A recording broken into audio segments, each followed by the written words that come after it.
E na primeira turma, a maioria dos processos julgados foi habeas corpus, pedidos de liberdade de pessoas presas suspeitas de fazerem parte do PCC, o primeiro comando da capital. Ao todo, foram julgados 44 habeas corpus. A principal alegação foi excesso de prazo na prisão preventiva. Em um dos casos, o suspeito está preso há mais de 2 anos. Aqui 2 anos, 4 meses e 7 dias, quando do implemento da liminar. Hoje estaria mais tempo. Todos os habeas corpus são de relatoria do ministro Marco Aurélio, que já havia concedido liminar para aplicação de medidas cautelares até o julgamento final dos processos. Os acusados são suspeitos de fazerem parte do crime organizado. Eles foram presos depois de uma operação da Polícia Civil feita no Paraná em 2015. Hoje, o ministro Marco Aurélio manteve o entendimento e, em todos os casos, votou para que os suspeitos respondam pelas acusações em liberdade com aplicação de medidas cautelares. Mas os demais ministros, ao analisarem cada pedido, não conheceram os habeas corpus. O entendimento foi de que essa não é a via adequada para a concessão de liberdade condicional. A primeira turma deu início ao julgamento de 2 recursos em uma ação civil ordinária em que o ministro Luiz Roberto Barroso tinha afastado restrição que impedia o Distrito Federal de receber verbas para a continuidade de obras públicas. Hoje foi analisado o pedido do DF sobre efeitos previdenciários em razão da controvérsia entre o Distrito Federal e a União. Ao votar, o ministro Marco Aurélio ressaltou que o assunto deveria ser julgado em plenário. Se faz em jogo, nesse processo de conhecimento, controle difuso de constitucionalidade e apenas o plenário pode examiná-lo. O ministro Luiz Roberto Barroso negou o pedido. Entendo que o equilíbrio econômico-financeiro da Previdência é mandamento constitucional e, portanto, o ato da União baseia-se diretamente na Constituição. Eu nem discuti a constitucionalidade ou não desta lei de 1998. Mas o julgamento foi suspenso com o pedido de vista do ministro Alexandre de Moraes. Bom, e quem está aqui para falar mais sobre essa sessão da primeira turma é a consultora jurídica Karina Zuccolotto. Boa noite, Karina. Boa noite, Érica. Karina, os ministros também debateram a súmula vinculante 10, né? Do que se trata? Os ministros analisaram um recurso numa reclamação, que é uma ação constitucional, em que se questionava uma decisão do Tribunal Regional do Trabalho da Paraíba, que supostamente teria violado essa súmula vinculante número 10 aqui do Supremo Tribunal Federal, que reproduz um ditame da Constituição, mas especifica um pouco mais, dizendo que para se declarar a inconstitucionalidade de uma lei ou de um ato normativo, é preciso que o tribunal ou seu órgão fracionário competente dentro daquela organização judiciária para analisar esses casos de inconstitucionalidade tenha um quórum de maioria absoluta dos membros para afastar a aplicação daquele entendimento ou daquela legislação.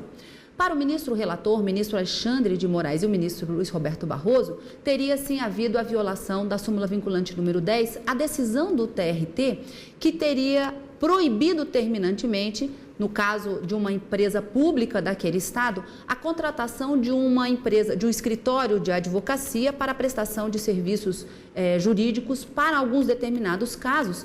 Não obstante, um concurso estivesse em andamento, cujo concurso ainda estava vigente e que haveria um cadastro reserva de advogados para a prestação de serviços para compor o jurídico daquela empresa. O TRT entendeu que isso seria uma forma de terceirização de atividade meio e julgou com base num incidente de reserva de plenário, ou seja, um entendimento que o tribunal já havia feito sobre a impossibilidade de terceirização de atividade meio, envolvendo a Lei Geral de Telecomunicações e aplicou a esse caso concreto. Para o ministro Alexandre de Moraes, não poderia ter feito a aplicação desse incidente. E aí veio o argumento de que teria havido a violação da cláusula de reserva de plenário, a maioria absoluta que poderia ser alcançada no Tribunal Pleno, por exemplo, não foi alcançada e aí dava provimento, negava provimento ao agravo para dar provimento à reclamação. Mas a ministra Rosa abriu a divergência e foi acompanhada pelos ministros Luiz Fux e Marco Aurélio, entendendo que não se tratava de uma discussão envolvendo terceirização de atividade meio pela empresa pública de gás do estado da Paraíba, mas sim numa preterição de convocação num concurso público. Então, houve um concurso para se buscar advogados para prestação de serviços naquela empresa pública, para compor o jurídico, mas ainda assim a empresa contratou um escritório de advocacia fora. Então, teria havido, disse a ministra, houve uma violação da ordem do concurso, teria sido uma arbitrariedade da administração pública e que, portanto, o TRT teria agido corretamente, não havendo qualquer tipo de violação da súmula vinculante número 10. E foi esse o julgamento. Deram provimento ao recurso e negaram a reclamação, dizendo que a reclamação, nesse caso, ela estaria sendo utilizada como um substituto recursal e que ela não se propunha, não teria esse propósito. E acabaram, de uma certa forma, negando a reclamação também. Também teve uma discussão hoje na turma sobre extensão de extradição, não é? O Supremo Tribunal Federal, pela sua segunda turma, em março de 2015, havia deferido um pedido de extradição do governo da Alemanha para um alemão que estava no Brasil e que deveria cumprir uma pena aplicada pelo tribunal alemão por sonegação fiscal. Mas o extraditando foi entregue ao governo, mas logo em seguida foi descoberto um outro crime, também de sonegação fiscal, que teria sido praticado antes do deferimento do pedido de extradição pelo Supremo.